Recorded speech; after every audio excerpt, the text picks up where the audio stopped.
Je ne leur dénie pas ça. Mais chacun assumera.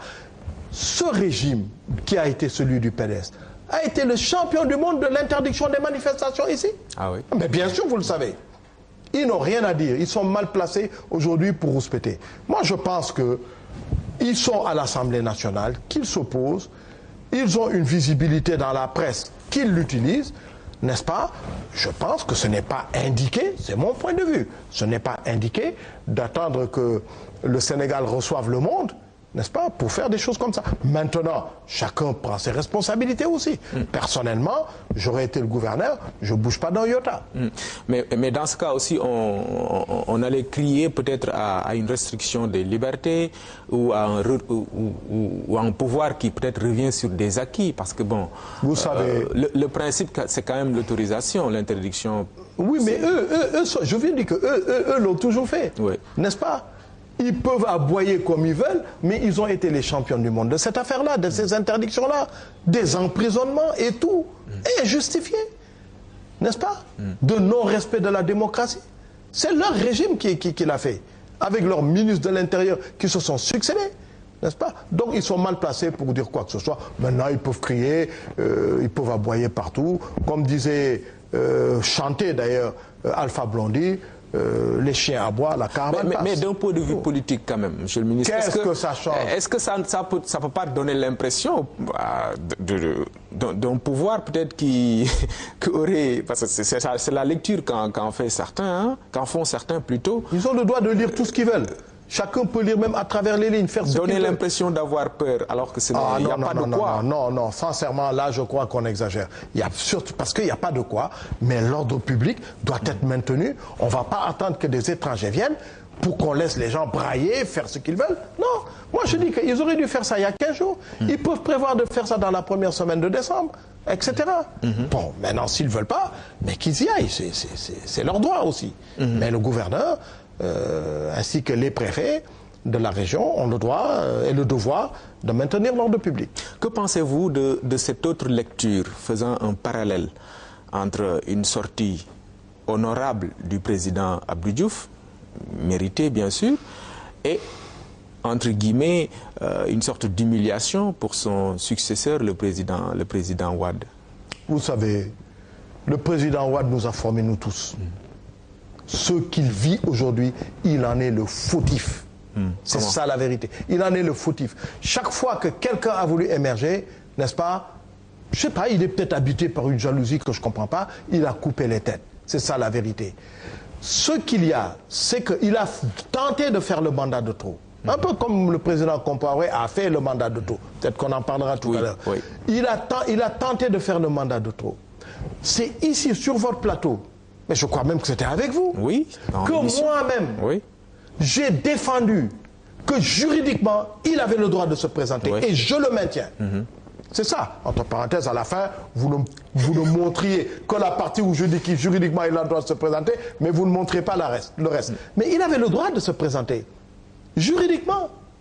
Les textes avaient été mal écrits. Donc ça, c'était, je fais une précision, c'était dans la bande-annonce de l'émission. C'était pas dans l'émission. Non, c'était pas dans l'émission, mais chaque fois, on représentait... Non, c'était pour annoncer l'émission, c'était la bande-annonce. Non, même après, il y a eu des... Bon, même bref, c'est passé. C'était dans la bande-annonce. L'émission a été diffusée intégralement. Oui, d'accord, mais je ne parle pas de l'émission. Après l'émission, il y a eu des spots, voilà, il y a eu des spots comme ça, et on s'arrêtait à ça. Bien. Je maintiens, intellectuellement parlant, il avait le droit, tel que les textes étaient écrits.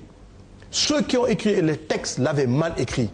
Aujourd'hui au Sénégal, les juristes écrivent très mal. C'est ça la vérité.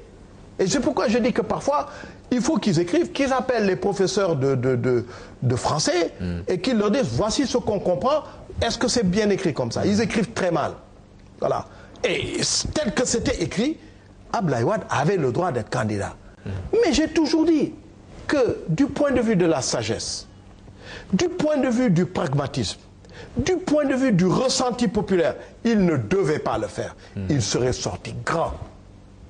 Il s'est entêté. Donc il a raté le virage. Mais il a raté la sortie, n'est-ce pas? Et il a mis le pays en danger. Heureusement, n'est-ce pas, Dieu nous a préservés des dérapages qu'on connaît au Burkina. C'est des choses de ce type-là. n'est-ce pas, etc. Donc il a raté, c'est lui le responsable. Aujourd'hui, il serait sorti grand. Dans l'affaire du Burkina d'aujourd'hui, c'est lui qui serait là, qui leur dirait, je suis votre père, vous faites comme ci, vous faites comme ça, tel que ça se fait en Afrique, et tel que le président Houphouët-Boigny à l'époque le faisait. Il aurait l'autorité et il aurait la qualification pour le faire. Il ne l'a pas fait. Beaucoup de conflits qui ont lieu en Afrique, c'est Abdoulaye Wade qui aurait dû être là pour trancher. Il ne l'a pas fait. Donc vous ne pouvez pas lui reprocher d'être mal sorti et vouloir renvoyer ça sur le dos de Macky Sall ou de la mouvance présidentielle. Non, c'est lui le responsable de cette situation. Abdou Diouf a été battu, il est parti. Une fois parti, il n'a jamais voulu se mêler de la politique du Sénégal. Le président Wade devrait arrêter de se mêler de la politique du Sénégal. C'est plus de son rang, c'est plus de son âge, c'est plus de sa stature. Voilà. Et je vais vous dire une chose, hein, ça c'est tout à fait personnel. Oui. Lorsque j'ai appris, là aussi la presse, c'est vrai, c'est pas vrai, j'en sais rien. Mais lorsque j'ai appris que le président Macky Sall aurait l'intention de baptiser le nouvel aéroport du nom d'Abdoulaye Wade, personnellement je dis que si ça se fait, quelque part ça pourrait être un peu juste. Voilà. Alors pour vous dire que je ne suis pas... Il serait bien mérité. Je le pense, moi je le pense. C'est lui qui en a eu l'idée, quel que soit ce qu'on peut critiquer sur le montage financier, c'est quand même lui qui a réalisé jusque-là. Si ça se fait, moi personnellement, je n'aurai aucune objection. Alors c'est pour vous dire, je ne suis pas dans l'opposition automatique et mécanique. Non, je dis ce qui est. La vérité, c'est qu'il a eu tort. Oui, mais quand même la posture qu'il a aujourd'hui, contrairement à Abdou Diouf qui a pris une sorte de distance, c'est que peut-être aujourd'hui son parti et ses dignitaires vivent une situation difficile avec cette histoire de tragédie maladie. Mais non, dans son parti, il y a des responsables politiques de haut niveau qui sont respectables, notamment certains jeunes, que moi je respecte pour leur comportement, n'est-ce pas? Donc, si ces gens-là ne sont pas capables de prendre la suite, alors là, c'est malheureux. Il doit prendre du recul. Ceux qui maintenant ont des problèmes avec ces histoires d'enrichissement, etc. Je sais que son fils est en prison, ça ne peut pas lui plaire. Je suis bien placé pour savoir ce que c'est. Je suis bien placé. Vous avez vécu l'expérience. Mais par sa faute, justement. Par sa faute à lui. Mais je suis bien placé pour savoir le sentiment qui vous habite dans des moments comme ça, n'est-ce pas? Mais ce n'est pas une raison. Les choses, moi j'ai toujours dit, cette histoire-là, concernant son fils, devait pouvoir se négocier beaucoup plus que d'avoir une tentative de règlement judiciaire. Si. C'est mon point de vue, je l'ai déjà dit, n'est-ce pas? Mais ce n'est pas une raison de vouloir brûler la maison, non. Ça. Donc je pense qu'il a un parti qui est un très grand parti, qui est un parti majeur, qui est un parti ancien, qui a vécu l'opposition, qui a géré le pouvoir, n'est-ce pas? Avec les résultats qu'on peut apprécier ou pas apprécier. Mais il y a des responsables politiques, pour moi-même, je peux dire des leaders à l'intérieur de ce parti, n'est-ce pas? Qui peuvent prendre la relève correctement. Et s'ils n'avaient pas fait je sais pas moi, le monsieur Sabre-Clair, aujourd'hui, c'est un parti dans lequel il y aurait eu Macky Sall. Il y aurait eu le Premier ministre Idrissa Seck. Il y aurait eu le président Macky Sall, le Premier ministre Idrissa Seck. Il y aurait eu d'autres. Ou même vous, hein? Peut-être. Parce qu'à un moment donné, on avait évoqué ça. Non, je vous dis, moi, ça c'est avant l'élection. Le PDS, je l'ai déjà dit, je le répète, je suis légitime au PDS. C'est pourquoi je me permets cette critique. Voilà. Et j'ai dit toujours, c'est la femme que j'ai aimée et que je n'ai pas pu épouser, peut-être pour des différences à cause des familles, etc. C'est tout. Donc je ne peux pas, le PDS n'est pas un parti que j'attaque en tant que tel. Je pense que c'est un parti qui est à l'Assemblée nationale, qui doit avoir aujourd'hui un comportement aussi, par moment, républicain. Voilà. D'accord. Une petite parenthèse concernant la vie politique, hein, parce que c'est une situation peut-être inédite qu'on voit chez vous. Vous êtes leader de parti, votre fils Barthélémy Diaz est responsable d'un parti. Hein, et comment se passe un peu la suite? Parce qu'on le voit souvent, hein, pas trop souvent, mais parfois, il a des positions qui peut-être ne vont pas dans le sens de celle du pouvoir, parfois. Il n'est pas responsable de parti, il est responsable politique à l'intérieur d'un parti. C'est ça. Et personnellement, c'est un homme libre. C'est un homme libre. Comme je dis, il est né citoyen, c'est un homme libre. Il a le droit d'émettre ses positions.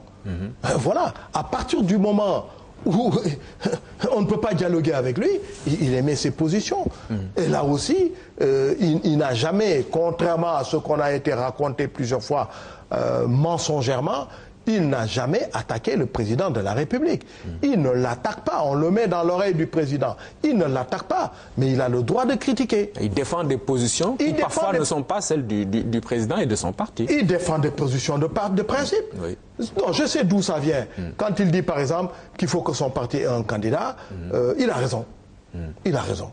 Je ne vois pas pourquoi un parti de la taille, du niveau du Parti socialiste, aux prochaines élections, à la prochaine élection présidentielle, n'aurait pas de candidat. Ça serait une injure à l'histoire. C'est des positions comme ça, c'est des positions de principe, c'est tout. Maintenant, son parti peut ne pas aller dans ce sens-là, mais ça, c'est leur affaire à eux là-bas.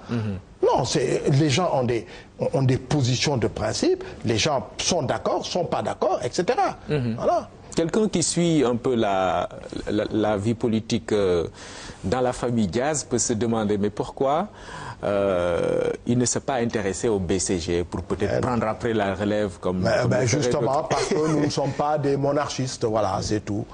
Et il a le droit. Je dois dire que le père de son père, son grand-père, était BDS, voilà. Il était BDS, avant il a été SFIO d'abord, parce que c'était un laministe, n'est-ce pas? Et ensuite, quand il y a eu la rupture entre Lamine et Senghor, il est devenu BDS avec les... comment il s'appelle, Alioune Badara Mbengue, n'est-ce pas? Notre père Alioune Badara Mbengue, les Joseph Gomis, etc. Il est devenu BDS avec eux. Et la mère de son père, qui est ma mère, était BDS, elle votait BDS. Voilà, je la revois encore habillée en truc et aller en voter, etc. avec les autres. Et il a pris le socialisme dans le sang. Oui, voilà. Bon. Alors, pendant que cette tension est peut-être entretenue ou est en vue, il y a des questions quand même essentielles qui méritent peut-être plus d'attention, mais que la classe politique n'évoque pas, ou du moins dans le fond. Par exemple, la question agricole. On a vu le président Macky Sall dans la vallée récemment, avec cette ambition d'atteinte d'autosuffisance en riz en 2017. Vous, votre position dans ce débat, c'est quoi? Mais Omar, vous avez parfaitement raison. Quand vous posez des questions sur des éléments économiques, ça ne discute pas, ça ne débat pas dans la classe politique. C'est lorsqu'il y a des questions purement politiciennes que les uns et les autres s'agitent. C'est le président, le ministre d'État Serigne Diop qui dit qu'au Sénégal, tout le monde est juriste. Quand il y a des problèmes juridiques qui se posent, tout le monde croit qu'il peut raisonner et donner des... Alors que c'est pourquoi vous avez des âneries qu'on vous sort, n'est-ce pas? C'est comme ces temps-ci, vous avez des gens qui disent « Ouais, président Macky Sall, pour respecter le mandat de son histoire de mandat de 5 ans, pour lequel tout le monde est contre d'ailleurs, n'est-ce pas, devrait démissionner. » Mais c'est complètement ridicule. C'est la plus grosse bêtise qu'il ferait s'il démissionnait. Parce que s'il démissionne, il quitte le palais. Il va à Mermoz. Il quitte le bureau. Il va chez lui. C'est un autre qui assume l'intérim pendant 90 jours. Et qui peut aussi, rien ne l'empêche d'ailleurs, au bout de 90 jours, d'écouter les gars, après tout, les papiers, les cartes sont pas prêtes, on fait une rallonge de 10-15 jours, etc. On ne se rend pas compte. Alors tout le monde est juriste, on dit n'importe quoi. Mais quand il y a des problèmes sérieux, tout à l'heure je vous ai dit que dans l'international démocrate centriste, on débat de choses sérieuses. N'est-ce pas? Parce que l'élément de base, c'est l'économie sociale de marché. Absolument.